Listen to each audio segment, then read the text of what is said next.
Buongiorno a tutti, bentornati a Parlando Liberamente, la nostra intervista settimanale con i protagonisti della politica, dell'attualità, del giornalismo. Oggi abbiamo con noi la giornalista del giornale Rita Cavallaro, che dovrebbe già essere in collegamento. Ci sei, Rita? Buongiorno Giovanni, sì, grazie dell'invito. Buongiorno, grazie a te e benvenuta su Radio Libertà. Allora, Rita Cavallaro, lo dico a beneficio magari dei pochi ascoltatori che ormai non la conoscono, è doppiamente interessante parlare con te oggi dal mio punto di vista, perché sei una delle colleghe che da subito, diciamo, da quando era un po' meno intuitivo, un po' meno di moda, ha coltivato delle perplessità logiche, fattuali, no, sul dispositivo accusatorio poi di condanna definitiva di Alberto Stasi, no, relativo al caso di Garlasco. Sì. E quindi prima di affrontare tutti i dettagli, tu fai una cronaca quotidiana puntualissima sul giornale anche della nuova inchiesta e ci arriveremo a breve, però volevo chiederti cos'è, diciamo, che da subito, qual è stata la prima molla che non ti ha convinto, quando sembrava che ormai si fosse arrivati a una verità assodata, diciamo, è Stasi, punto. Beh, allora siamo partiti 1 anno e mezzo fa che praticamente eravamo in pochissimi a portare avanti questa istanza, più che altro raccontare il fatto che una procura, quindi che non è come viene fatta passare oggi una parte, certo è una parte in un processo, però non è una parte con degli interessi, ma rappresenta lo Stato, rappresenta tutti noi, quindi una procura che mette in discussione una sentenza passata in giudicato chiaramente è qualcosa di forte che attira l'attenzione di tutti.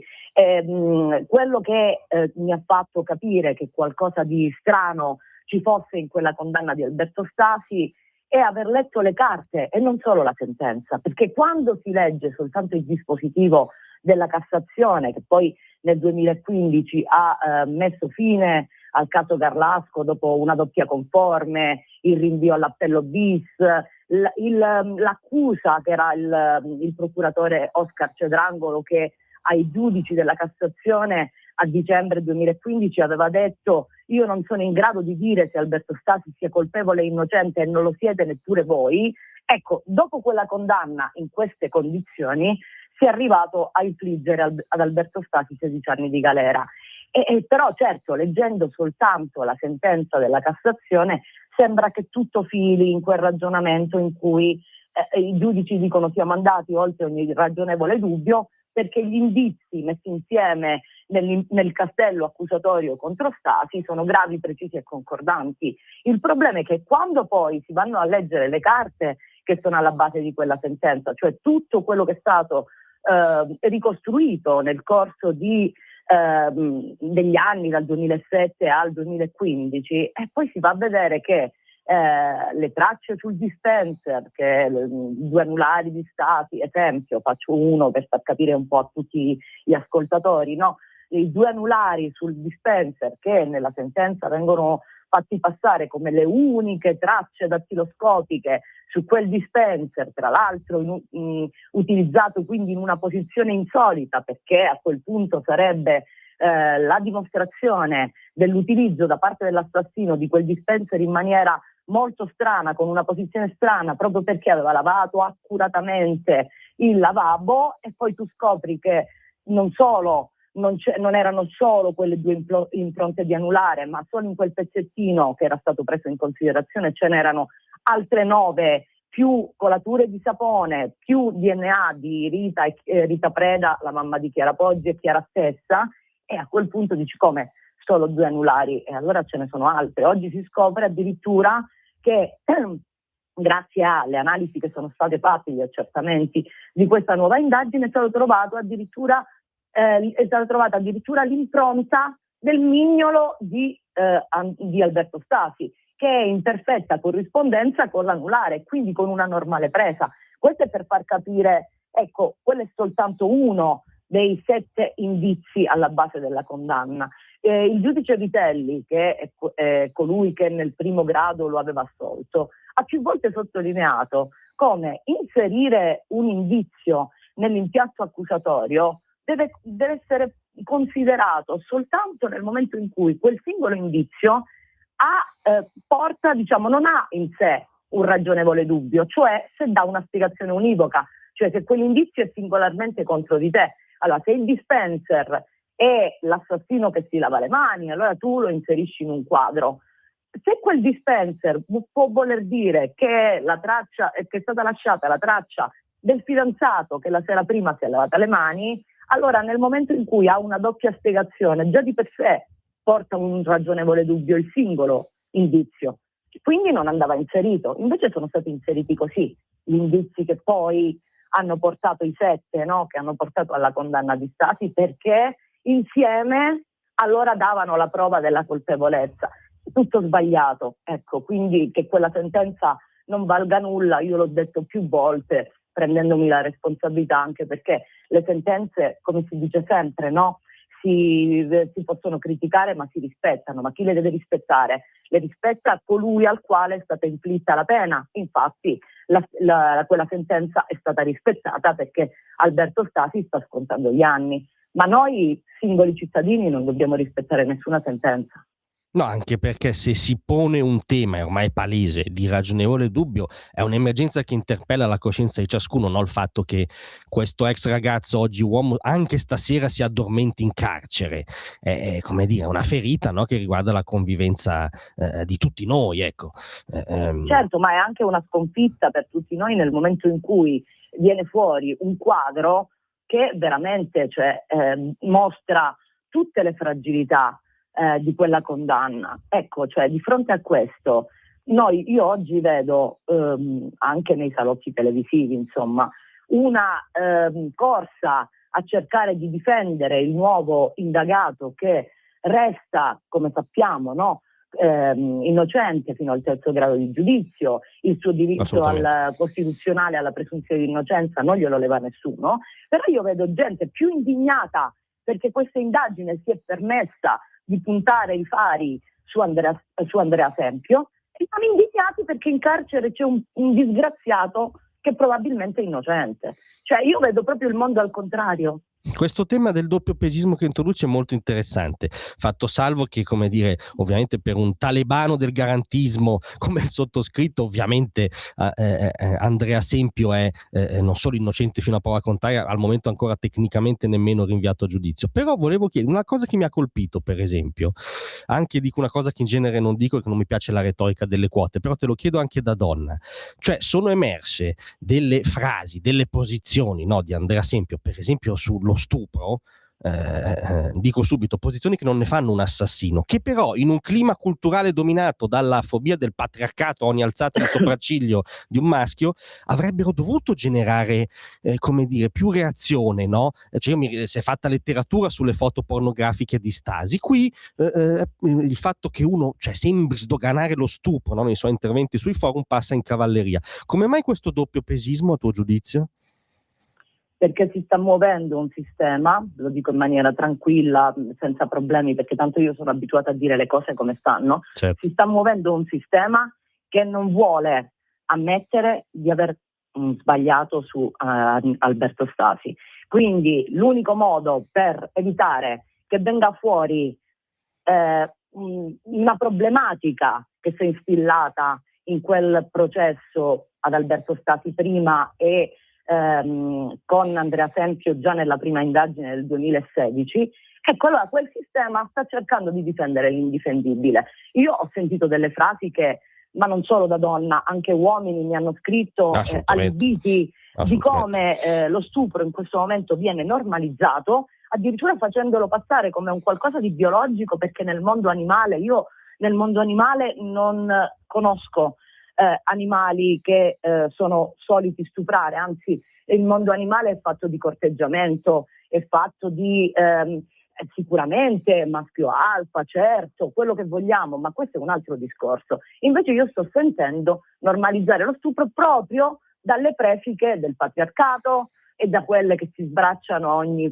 donna che poverina viene uccisa dagli uomini, e io a quel punto l'unica spiegazione che mi posso dare è quella che ti ho detto finora, cioè un sistema che sta lì per cercare di limitare i danni, per cercare di delegittimare l'inchiesta della procura, questa volta non ce la faranno, perché questa procura è puntata su quella che è la ricerca della verità e sull'accertamento anche di chi è intervenuto e ha potuto condizionare il normale passaggio, insomma, il cammino della giustizia. Chiaro. Tra l'altro, quello che dici trova, almeno dal punto di vista sempre dell'ipotesi della procura, però una coerenza proprio non anche nel metodo, nel senso che, e forse non tutti gli ascoltatori lo sanno, è opportuno che tu ce lo ricordi, la riapertura di Garlasco nasce come conseguenza, no, di un'inchiesta madre che riguardava un sistema, o sbaglio? Ma questo l'ho detto già a marzo dell'anno scorso, mi ricordo adesso in quale trasmissione, forse ero a Zona Bianca, cioè Garlasco non è che nasce, come stanno facendo passare oggi anche quest'idea della regia, della difesa di Stasi. Se la difesa di Stasi avesse avuto tutto questo potere, Stasi non sarebbe già stato condannato nel 2015, quindi non mi pare che la difesa di Stasi possa essere il grande vecchio dietro questa operazione. E non c'è un'operazione, c'è un procuratore che viene dal CSM, che ha fatto delle inchieste molto importanti, ricordiamo Telecom Sismi, cioè si è scontrato con i servizi, col dossieraggio, è andato a scoperchiare dei vasi di Pandora negli anni e ha portato dei risultati. Questo procuratore dal CSM da Roma viene stranamente inviato in una piccola procura di provincia. Se questo è un caso non lo so, lo pongo all'attenzione vostra. Viene inviato per fare ordine, perché comunque a quel punto avvia una serie di avvia un primo fascicolo che si chiama clean, pulizia, già certo. Lo dice la parola in sé, che va a scardinare il sistema che abbiamo ormai denominato il sistema Pavia, cioè quel grumo di potere fatto di intrecci tra magistrati, imprenditori, forze dell'ordine, e quel clean diventa clean 2, diventa clean 3, perché è così complicato che è necessario a quel punto, man mano che vanno avanti le indagini, è necessario aprire filoni differenti, e in questo contesto in cui gli approfondimenti investigativi su quel sistema Pavia, che a quel punto aveva messo sotto i riflettori tutte le inchieste gestite dalla procura tra il 2015 e il 2022, si scontra con l'inchiesta del 2016 aperta contro Andrea Sempio, e lì chiaramente ci sono dei problemi. A quel punto ovviamente la procura riapre quel fascicolo, nel mentre la difesa di Stasi, che comunque da anni che porta avanti le istanze di un ragazzo ormai uomo, che si dichiara innocente fino al primo giorno in cui ha trovato la sua fidanzata ammazzata, quindi in procura si trovano anche una consulenza nuova depositata dalla difesa di Stasi e firmata da un genetista che comunque lavora con le procure, il professor Ugo Ricci, ma anche dall'esperto numero 1 al mondo di aplotipo Y, che è il professor Lutz Reder. È chiaro che tra le indagini che stavano facendo e la lettura di quella consulenza, una procura che ha l'obbligo di esercitare l'azione penale, di fronte a quello che può essere un problema, ha deciso di controllare. Ed ecco che si è scoperchiato il vaso di Pandora. Sei stata chiarissima, ci fermiamo solo 30 secondi per un mini spot, rientriamo subito. Un nuovo modo per sostenere la tua radio. Visita radiolibertà.net. Ti basta un click e potrai versare il tuo contributo volontario direttamente online. Potrai donare con ogni tipo di carta di credito, anche prepagata. Ti aspettiamo online su radiolibertà.net. Sostieni la tua radio con il tuo contributo volontario. Radio Libertà. La tua radio. Diamo voce alla nostra gente. Eccoci tornati con Rita Cavallaro del Giornale, con la quale stiamo affrontando tutti gli sviluppi, ma che per forza sono legati anche alle storture passate del caso Garlasco. Volevo chiederti, passando un attimo, diciamo, alla posizione di Andrea Sempio, alla nuova inchiesta, mi ha fatto sobbalzare questa coincidenza, ovviamente fortuita, che si tratti dello stesso numero, però la posizione di Andrea Sempio è passata da quei 21 secondi che, se non sbaglio, l'ex procuratore di Pavia Venditti disse fu il tempo necessario per capire che andava archiviato, 21 secondi, sì. quindi insomma delle doti divinatorie obiettivamente non banali.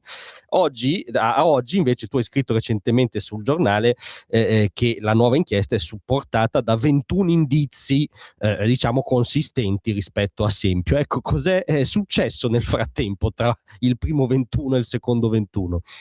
Guarda, ti aggiungo che c'è anche un terzo 21, che sono i 21 secondi della terza telefonata, la durata della terza telefonata che è fatta da Sempio a Chiara l'8 di certo. agosto. Quindi diciamo che sto 21 un po' ritorna.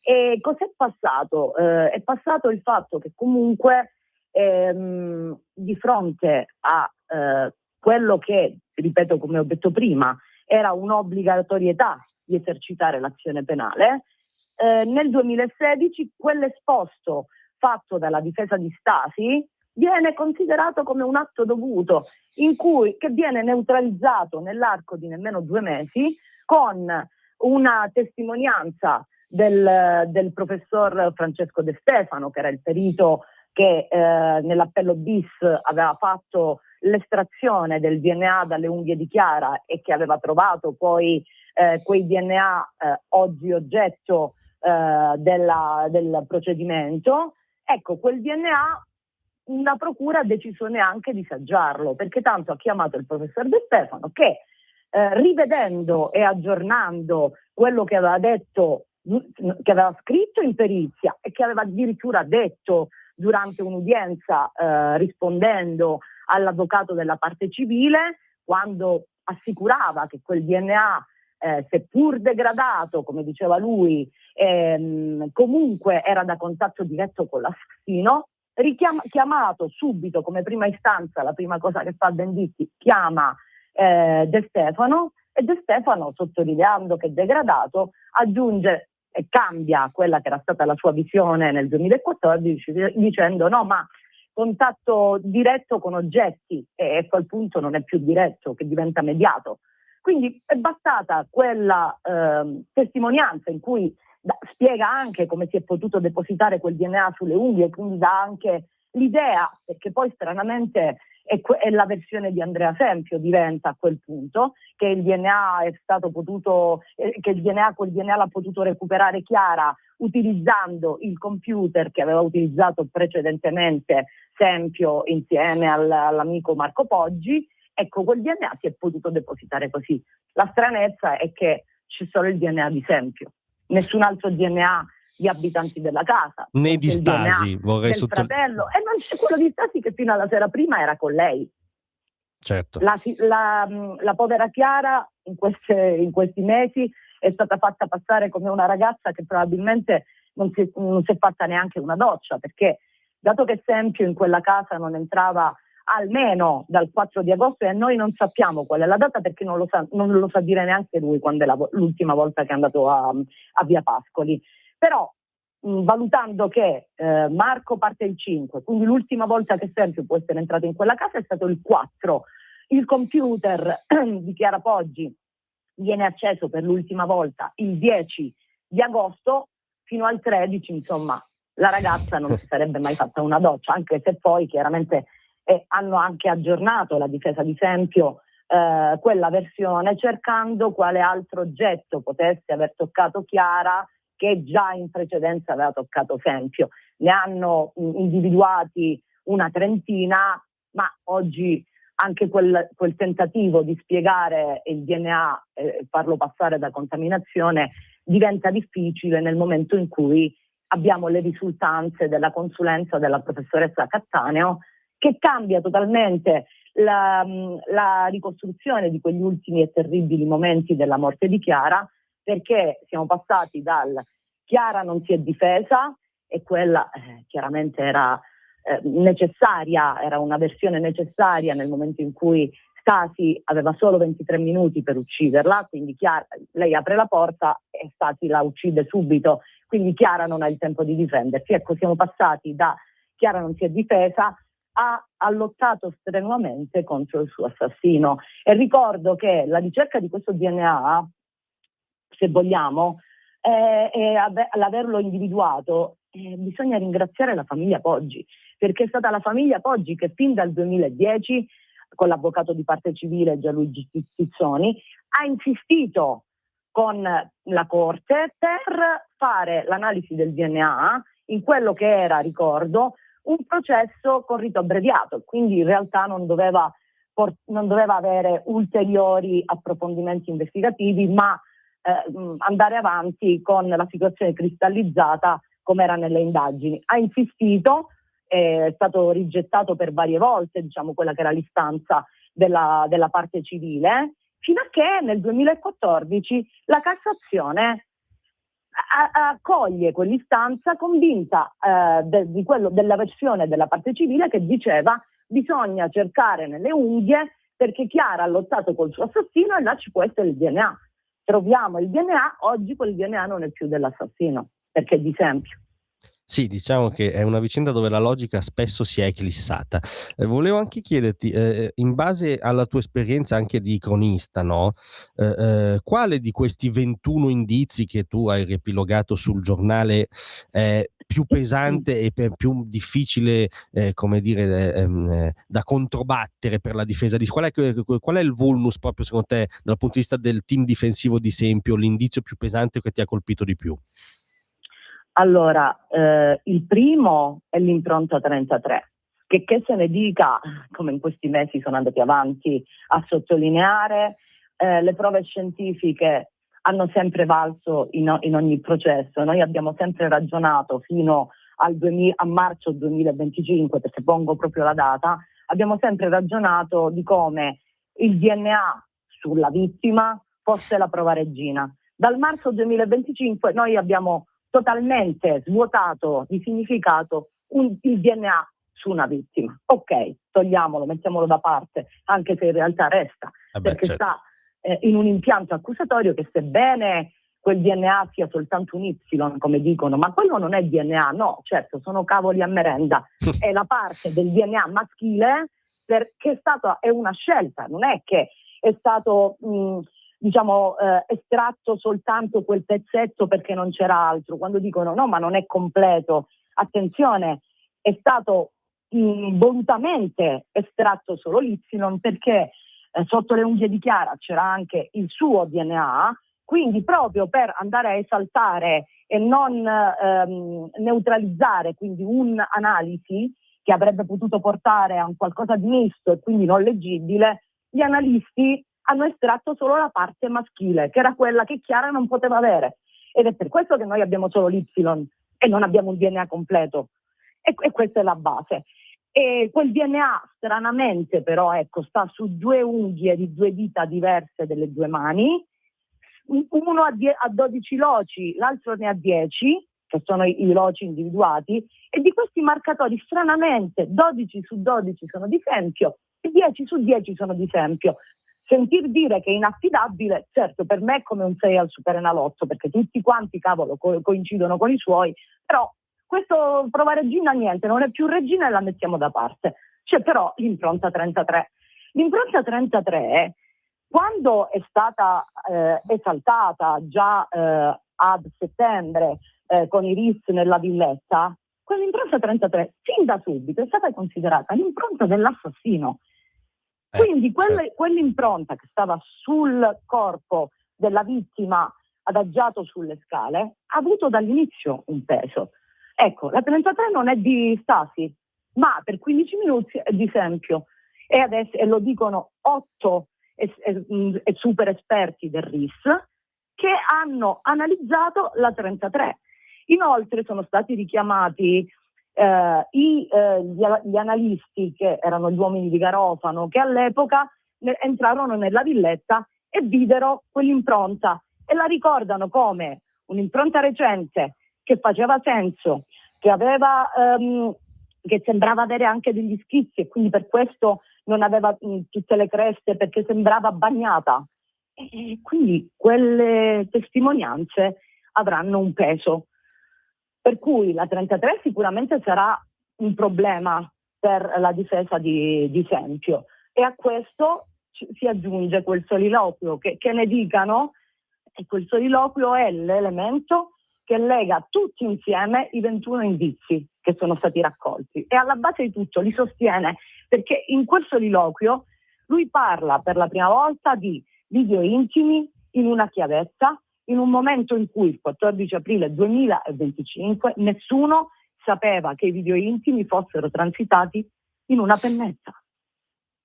Cioè diventa difficile dire che non c'è nulla in questa indagine, è il solito metodo che vediamo portare avanti da 1 anno e mezzo. No, dire che non c'è nulla, che proprio non regge la prova dei fatti. Ti faccio un'osservazione, diciamo, tra virgolette, da avvocato del diavolo, ma perché poi l'ottica garantista vive anche di questo, no? Allora, per me è barbaro che Alberto Stasi sia stato condannato per un quadro indiziario. Peraltro 7 indizi, come hai detto tu, molti quantomeno bilanciabili logicamente. Una cosa che non, come dire, Cesare Beccaria si sarà rivoltato 27 volte nella tomba, quindi questo lo diamo per Sì, ma assodato. ti posso interromperti anche per aggiungere una cosa. La base di tutto è l'assenza delle sue tracce sulla scena del crimine. Cioè, se domani uccidono la mia vicina di casa e la trovo io e non ci sono le mie impronte sulla scena del crimine, sono morta. Meglio non andare a soccorrere nessuno. Sì, no, lì proprio siamo all'insostenibilità. Le due vicende sono anche separate, no? Però, cioè, la domanda che voglio farti è: non vedi un rischio di replicare una mostrificazione preventiva mediatica su Sempio e non vedi comunque ad ora, ma la partita è appena iniziata, la falla per cui sono elementi indiziari, secondo me, consistenti e anche maggiori quantitativamente rispetto a quelli del procedimento contro Stasi, però sono comunque solo elementi indiziari ad ora. Questo rischio, mostrificazione e comunque mancanza di una pistola fumante, li vedi o non li vedi? Allora, premessa, nell'ordinamento italiano esiste il processo indiziario. Questo che cosa vuol dire? Vuol dire che l'accusa porta una serie di indizi, perché ovviamente oggi chi dice ma non c'è la pistola fumante, ma dopo 20 anni già c'hai 21 indizi, dopo 20 anni, per come sono state fatte le indagini, male, dopo 20 anni questa procura comunque ha trovato 21 indizi che concordano tra loro.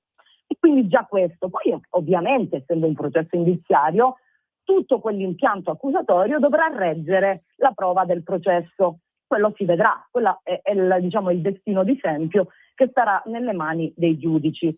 Ma andare a dire, che poi è la frase che ormai c'ho il prurito ogni volta che la sento, non dobbiamo fare a Sempio quello che è stato fatto a Stasi. Sì. Ma perché? Che cosa stiamo facendo a Sempio? A Sempio noi abbiamo addossato elementi che non sono corrispondenti al vero? No.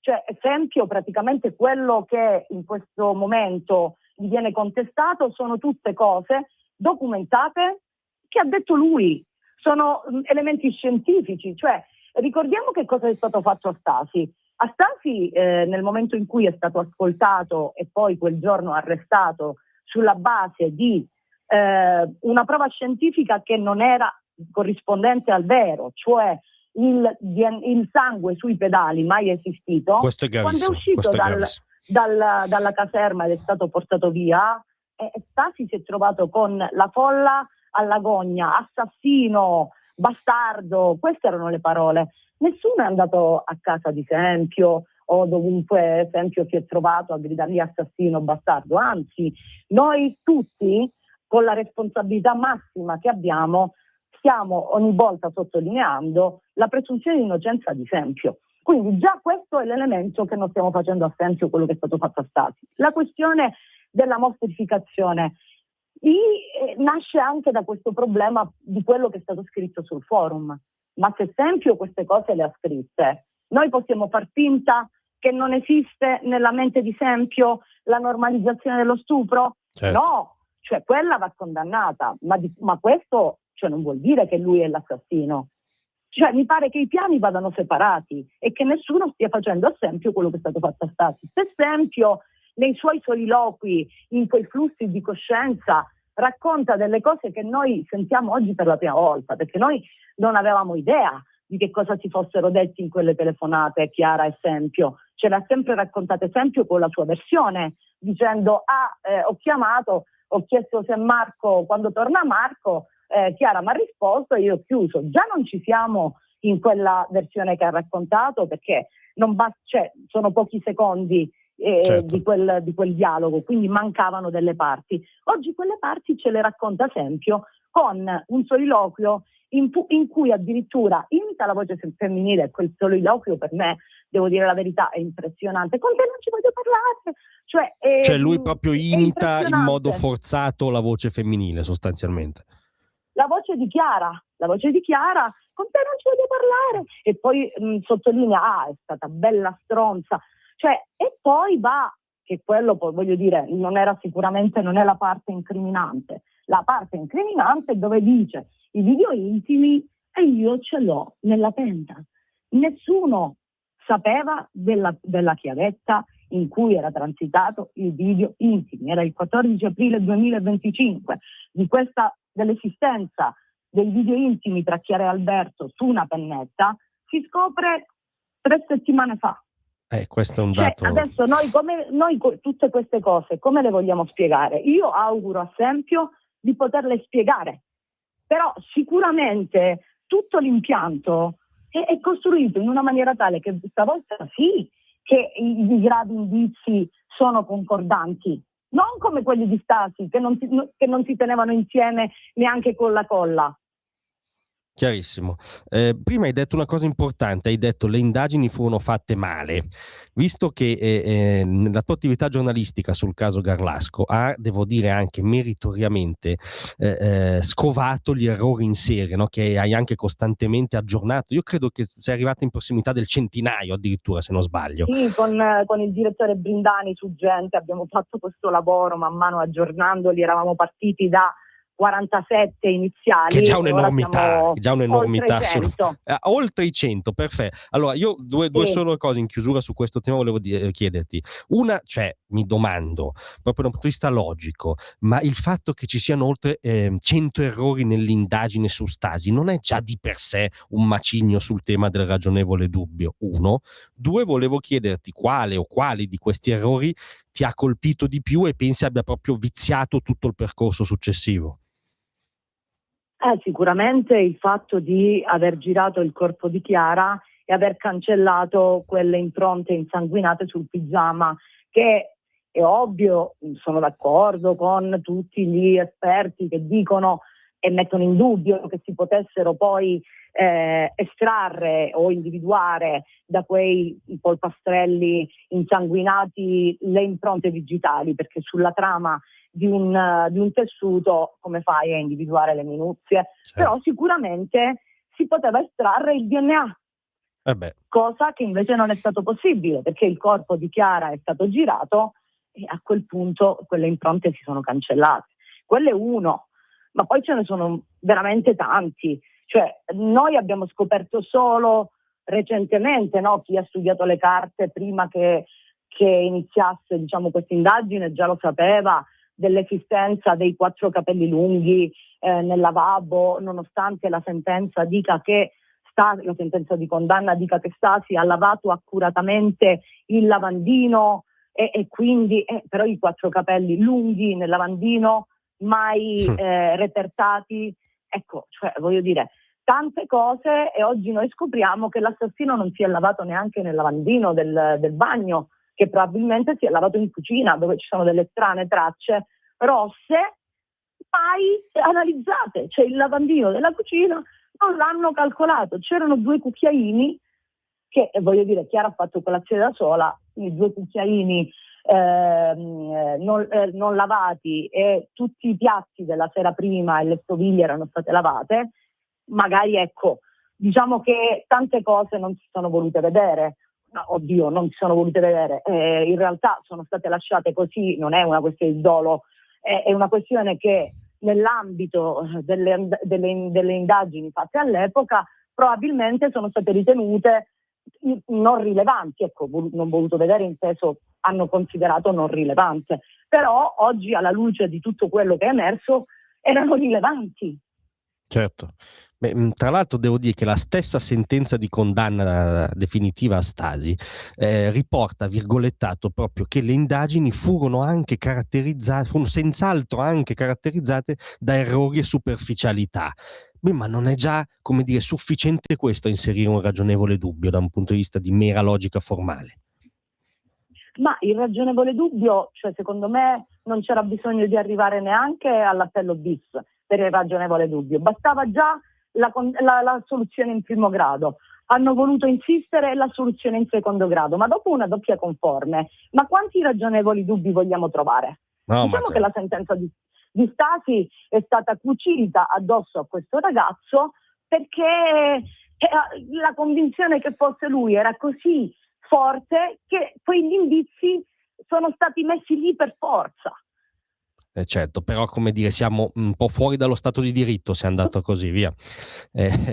Ripeto, nel momento in cui la spiegazione del dispenser, i giudici decidono di interpretarla come l'assassino che si lava le mani la mattina in assenza totale di sangue e di qualsiasi altro indizio che possa determinare il fatto che l'assassino si sia lavato, e anziché scegliere, come vuole la logica, che magari l'impronta del fidanzato che, avendo mangiato la pizza la sera prima, si è lavato le mani, è chiaro che siamo in una scelta che non è un percorso logico di condanna, è un percorso illogico.